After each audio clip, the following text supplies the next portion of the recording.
मी आता शाळेची विद्यार्थिनी आहे. मी या नाटकामध्ये जगाची भूमिका पार पाडते. माझे पूर्ण नाव मनस्वी अभिज्ञा म्हणाली. मी आता सातवीची विद्यार्थिनी आहे. मी या नाट्यामध्ये संगीता मावशीची भूमिका पार पाडते.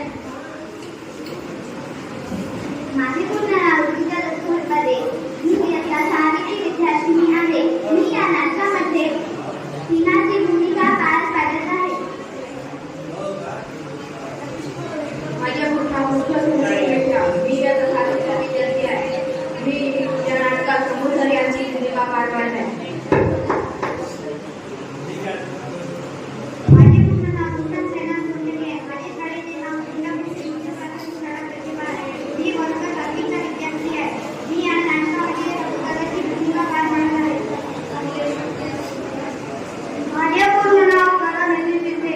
मी आता दहावीचा विद्यार्थी आहे. मी या नाटकामध्ये कपड्याची भूमिका पार पाडत आहे. माझे पूर्ण नाव मुद्रा शिकवणीचा. मी या नाटकामध्ये गुरुकाकाची भूमिका पार पाडत आहे. एका छोट्याशा गावातील मोठ्या बदलाची ही कथा आहे. तिथं इंटरनेट आणि थोडा हात घेऊन डिजिटल परिवर्तनाच्या पायऱ्या चढल्या जात आहेत. चला तर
नोकरी शोधत आपण मिळतच नाही.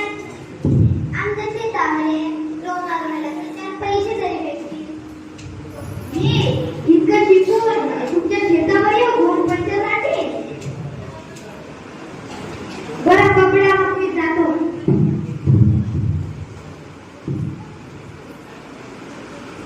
अरे वेळ तरी वाटतं मला ऑनलाईन क्लासची. सर अजून आले वाटतं ऑनलाईनवर. अरे आले. सर्वांना माझा आवाज येत आहे का? हो सर येतोय. तर आज आपण इंग्रजीची पोएम शिकणार आहोत. सर्वांना माझा आवाज येत आहे का? सर आवाज क्लिअर येत आहे. अरे कोणतरी मला मुश्किल वाटते. गाड्या असते लवकर आणि सांगा माझा आवाज येत आहे का तुम्हाला? घ्या गेलं वाटलं. अरे यार सरांचा चेहरा थांबलाय. डोळे मिटले, तोंड उघडलंय. नाही चाललं वाटतं. या आमच्या या रिक्षा आता पहा रघुपदा शिकला तरी त्याला नोकरी मिळत नाही. आता मीच काय करणार? जाऊ दे. मी माझ्या कुटुंबाला प्रश्न विचारते आणि ती पटपटे उत्तर सांगते.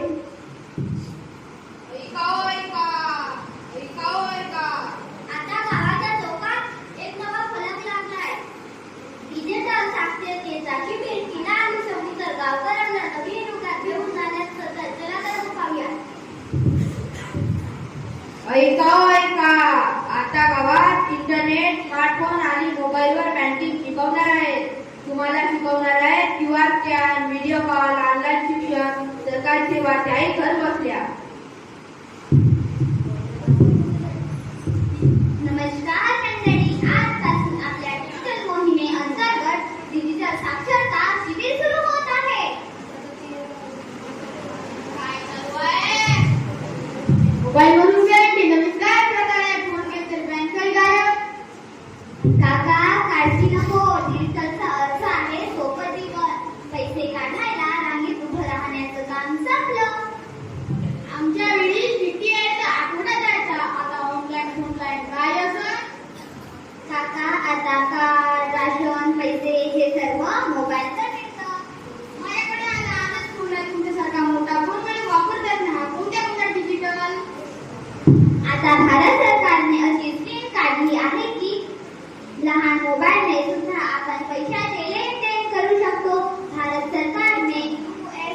ती स्कीम काढली आहे की ज्या अंतर्गत कोड येतो *997 या कोडाच्या मदतीने तुम्ही कधीही कोणालाही पैसे पाठवू शकता.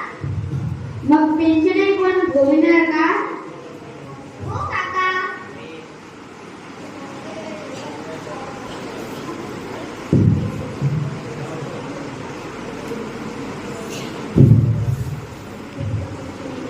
गावात आता बदल दिसतोय. चला तर मग पाहूया गावात काय काय बदल दिसतोय.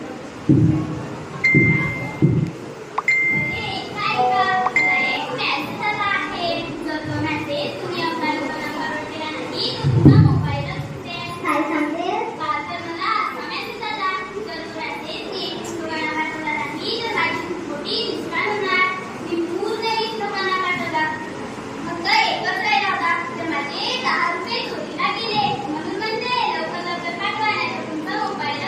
हो का? आणि तुमचं नाव काय आहे मग?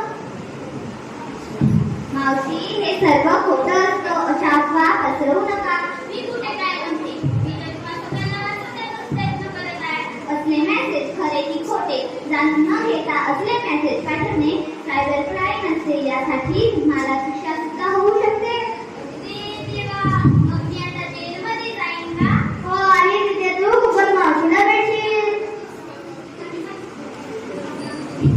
तुम्ही म्हणता ते बरोबर आहे, पण इंडिया डिजिटल होत असल्याने आम्हा युवकांना बेरोजगारीचा सामना करावा लागला आहे. आता आम्हालाच पहा, 4 वर्षे लावून नेट स्टडी केली तरी काही फायदा नाही, नोकरी मिळत नाही. तर हा तुमचा डिजिटल इंडिया मला नोकरी मिळवून देऊ शकते का? तुम्ही प्रधानमंत्री विकास योजनेबद्दल ऐकलं आहे काय? हो, ऐकलं आहे, पण ते काय आहे ते माहीत नाही. अशी योजना ज्यामध्ये आपण आपल्या कौशल्यानुसार ट्रेनिंग घेऊ शकतो. सरकारकडून प्रमाणपत्र स्किल कार्ड मिळवलं ज्यावर नोकरी मिळणे सोपे होईल. हो का? मग मी आजच एनरोल करते व त्याचा लाभ घेतो.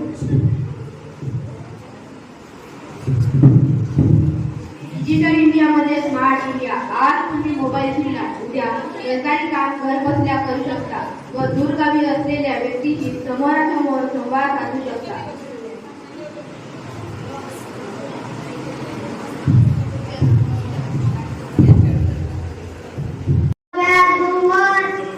आणि गावाच्या काकूंना व्हॉट्सअपवर आरोग्य सोया आणि माझ्या आईला तर फोनवरून पहिल्यांदाच बँकेचे काम केलं. आता डिजिटलमुळे आपल्याला कोणावर अवलंबून काम करत नाही. शिक्षण, आरोग्य, बँकिंग सगळं होतं. आणि हे बघा, पूर्वी जिथे आधार कार्डसाठी आठवडाभर रांगेत उभं राहावं लागत होतं, आता घरबसली अपडेट करता येतं. म्हटलं होतं ना, पाण्याची पिल्लं की कोरोना झालं, गेलं काय? माझं पोट बिघडलं. आता ठरवलं, फॉरवर्ड मेसेज फॉरवर्ड करायला आणि ट्रेनला टर्च करायचा. मोबाईल नेटवर्क ऑन करा, पण मेलचा नेटवर्क ऑफ करू नका. फॉरवर्ड मेसेजनी जीव वाचतो असं वाटत होतं, पण खरं वाचता.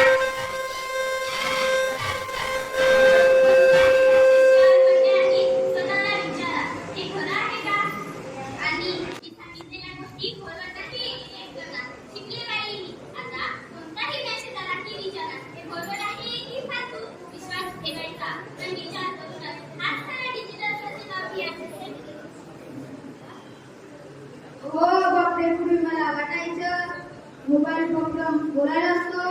आता तर कळलं हा साक्षात ज्ञानाचा भंडार आहे. मी पण आता ऑनलाईन साठी मागवतो, जुगाड करतो ना काय सांगू. शेजारीला गुगलवरून सोलकढी रेसिपी पाठवली म्हणून सांगतो. डिजिटल इंडिया म्हणजे तरुणांचं नाही, आमच्या देशासाठी नव्या संधीचं दार आहे.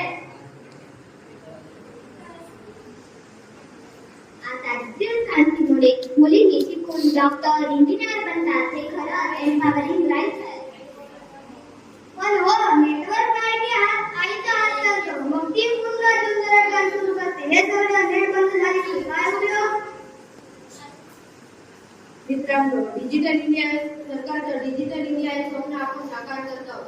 नुसतं मोबाईल वापरण्याचे नव्हे, तर त्याचा योग्य वापर करणे हाच खरा प्रगतीचा मार्ग आहे. मित्रांनो, तुम्ही पाहिलं कसं डिजिटल इंडियाने आपल्या आयुष्यातलं वेगळं बनवले आहे.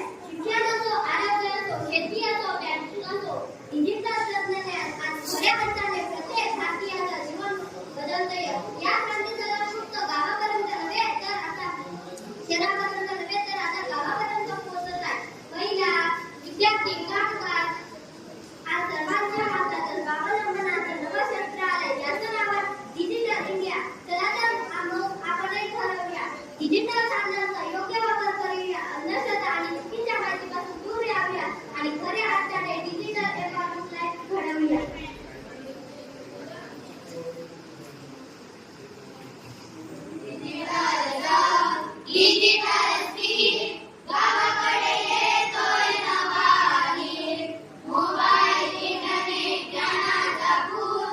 इथे